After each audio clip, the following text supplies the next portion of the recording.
Okay, this is a little off topic, but since we talking about Kodaks, y'all brought him up. Yeah, but since we talking about y'all brought him up. I don't know how we got the conversation. Kodak is my favorite rapper, but when it comes to people are always like, why do you like him so much? And honestly, it's because he talks about his mental health so much in music. He's so vulnerable. I think low-key he's a prophet. And y'all can feel how y'all want to feel. But I feel like God, the way that Kodak translates stuff is the way he speaks to his people. Only he could speak to them like that.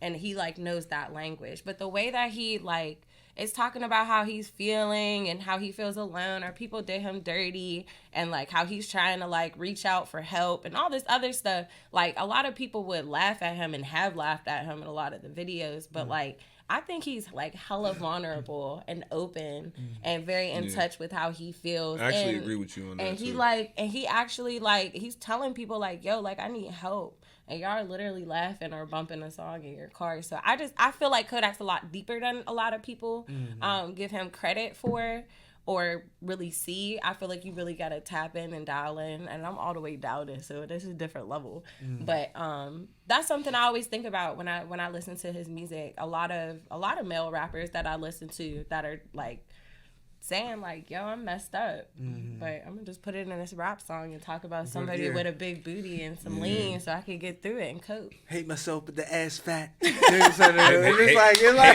goddamn, fat. You know what I mean? I hate myself. But that's how it be though. Like I think that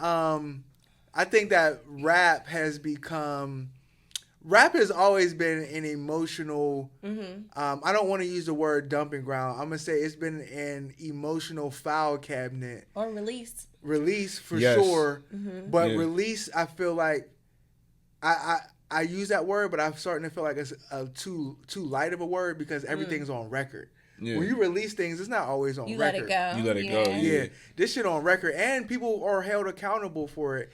And that kind of brings me back to one of the things that Lum wanted to put as a topic is like when we talk about Kodak Black, it makes me think about rappers and people who have undiagnosed or diagnosed conditions, right? Because just because you go to a mental health professional doesn't mean they're a psychiatrist and that they're going to diagnose you, right? Know what you're getting at. So, like, that's what we talk about in Black Therapy 101, the difference between a psychologist, a counselor, a therapist, a peer specialist, all those clinical, you know what I mean? Like, we're talking about different shit, right? There's different levels to this. Some people might people don't know that. People don't know what the difference between. They're like, oh, I'm coming to this therapist to get prescribed something, and we're like, we don't do that. We don't do or that. You go to a psychologist or a psycho analyst. Yes, a psychoanalyst. Yeah. And like there's just different people. You can't go to this person for this thing, and you can only go to this type of person for this. So it's like breaking that down so you have an understanding. Yeah. Knowledge is power.